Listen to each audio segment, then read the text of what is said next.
هاي جايز السلام عليكم وانا قاعد افتح ابراهيم ان حاجه نقلا socotana waa Soomaltech maanta waxaan ka hadli doonaa cashar muhiim ah oo ku saabsan qaabka maxay ahaydey footooyinkaaga aad ugala soo degi karaysid Google-ka aad ku save garaysatay marka adoo isticmaalaya maxay ahaydey Google Photos ka hadda isticmaashay oo aad ku save garaysatay footooyinkaaga Gmail-ka qaabka aad ugala soo degaysid ayay maanta eegi doonaa adoo isticmaalaya wax loo yaqaan Google Takeout waxaad search garayn doontaa Google Takeout kadibna waxaa kusoo bixi doona page-kan aad arkaysid page-kan waxaad ku sign up garaynaysaa maxay ahaydey Gmail-kaaga aad doonaysid ama sawiraanta kugu jiraan inaad ka soo download garaysatid okay waxaad samayn doontaa information fara badan baa xaggan ku yaala oo deviceski daatooyinkiisa kala duwanaaya kadib waxaad oranaysaa deselect si aad u dooratid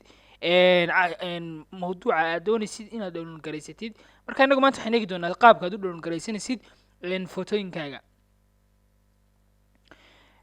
okay hoos bay u degi doontaa hoos markaa u degto halkay ku qoran tahay Google Photos-ka ayaad ku dhufan doontaa kadibna iyadoo kaliya tun baad saari doontaa calaamadda tigta kadibna waxaad odhanaysaa all photo and album is included dhammaan maxay ahaydey wixii oo dhan baa kugu jiraya okay sida xaggan ka wada arkaysid waxaa ii yaala sawiraantan gaa 2011 ilaa iyo maxay ahaydey 20ga aan hadda ku jirno maanta marka waxaas oo dhan wada download garayn karayo waxay ka qaadanaysaa waqti aad u fara badan sawiraan aad u fara badan bay igu jiraa marka waqti dheer bay ka qaadanaysaa intaas oo dhan in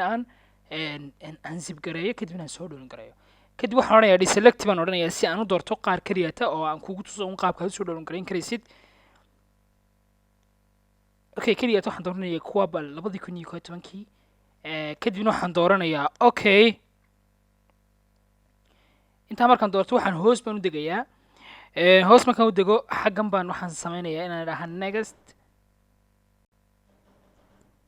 okay markaan idhaha next step waxay bilaabmaya exportingkii in file la export gareeyo zip marka waxa option kale xaggan ku yaala inaad exporting aad samayso labadii bilood kastaba inaad mar aad samayso exporting-ka okay laakiin hadda waxaan dooranayaa export imika uun hadda inuu export garee kadibna zipkii baa xaggan yaala haddaad doonaysa file-ku inuu kugu yaraado zipku 1GB waad ka dhigan kartaa laakiin waxaad ku doorataa 2GB gaas kadibna waxaan odhanayaa create export okay sida xaggan ka arkaysid Google-ku wuxuu create garaynayaa exporting-kaagi macnaha exporting-kaagi ayuu ku sameynaya markuu ku dhamaado wuxuu kugu soo dirayaa maxay ahaydey Gmail-ka kugu soo dirayaa fariin deetana wuxuu kuu sheegaya inuu ku dhamaaday exporting-kii aad ku sameynaysid maxay ahaydey footooyinkaaga okay saad xaggan ka arkaysid wuu ii dhamaaday kadibna waxaan odhanayaa download kadibna waxaan kugu root garaynayaa maxay ahaydey Gmail-kaaga okay Gmail-kaaga waxaad gelin doontaa password-ka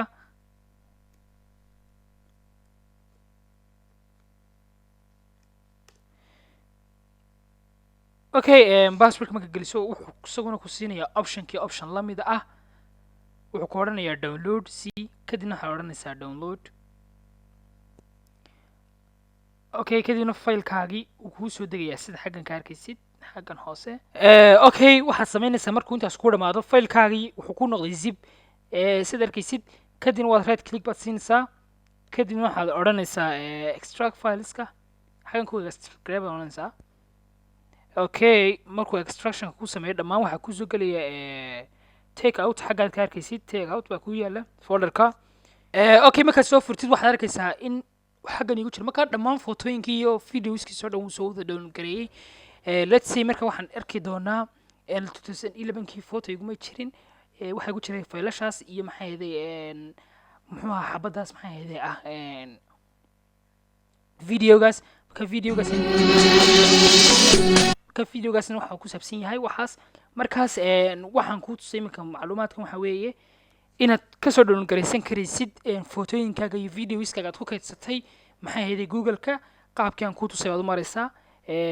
markaas intaas uma samaynaysaa marka cashirka la mid inta ku kulmayno saasi nabadgelyo